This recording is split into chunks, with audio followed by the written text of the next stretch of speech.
நடந்து முடிஞ்ச ஜனாதிபதி தேர்தலில் தாயக மக்கள் கட்சியான நாம் நட்சத்திர சின்னத்தில் போட்டியிட்டு நாடளாவிய ரீதியில 1,22,396 வாக்குகள் பெற்றிருக்கின்றோம்.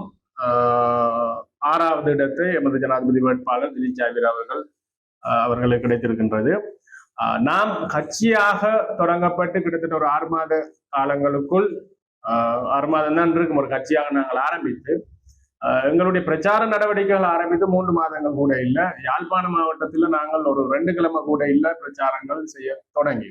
அந்த வகையில எமக்கு கிடைத்த வாக்குகள் மிக பெருமதியானவை. நாடளாவிய ரீதியில எங்களுக்கு வாக்களித்த மக்களுக்கு நாம் நமது மனம் கனிந்த இதயம் கனிந்த நன்றிகளை தெரிவித்துக் கொள்கின்றோம். அதே போன்று வடக்குல இந்த தேர்தல்களூடாக ரணில் விக்ரமசிங்க அவர்கள் தோற்கடிக்கப்பட்டிருக்கின்றார். அவருடைய தோல்வியூடாக இங்கு உலகாலமும் ஏகாதிபத்திய எதேச்சாதிகார அரசியல் செய்த பலர் அகற்றப்பட்டிருக்கின்றார்கள். முக்கியமாக இந்த பெட்ரோல் செட் அரசியல், பார் அரசியல், தியேட்டர் அரசியல் போன்றவை அகற்றப்பட்டிருக்கிறது. மண்ணெண்ணெய் அரசியல், மண்ணெண்ணெய் மூலம் மண்ணெண்ணெய் விற்று தமிழ் மக்களுக்கு அரசியல்வாதிகளாக உருவெடுத்தவர்கள் அகற்றப்பட்டிருக்கின்றார்கள்.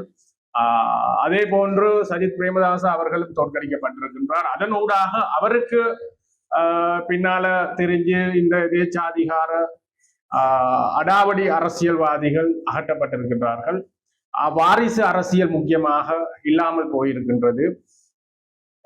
மற்றது பொது வேட்பாளர் என்று ஒருவரை நிறுத்தி அவரும் வடக்கு கிழக்கு நாடளாவிய ரீதியில் இருக்கிற தமிழர்கள், தென்னிலங்கையில வாழ்கின்ற தமிழர்கள் முற்றாக அவரை புறக்கணித்திருக்கின்றார்கள். முக்கியமாக கொழும்புல வாழ்கின்ற தமிழர்கள் மிக சொற்ப அளவில் பல லட்சங்கள் வாழ்ந்து கொண்டிருக்கல ஒரு 3000 லட்சம் வாக்குத்தான் கொழும்புல விழுந்திருக்குது அவருக்கு.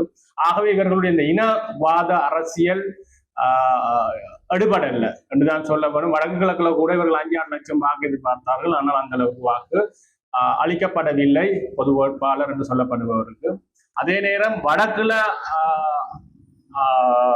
எதேச்சாதிகார அடக்குமுறை அரசியல்வாதிகளாக இருந்த பலர் இந்த இவர்களின் தோல்விகளுடன் இந்த அரசியல் அரங்கிலிருந்து அகற்றப்பட்டிருக்கின்றார்கள்.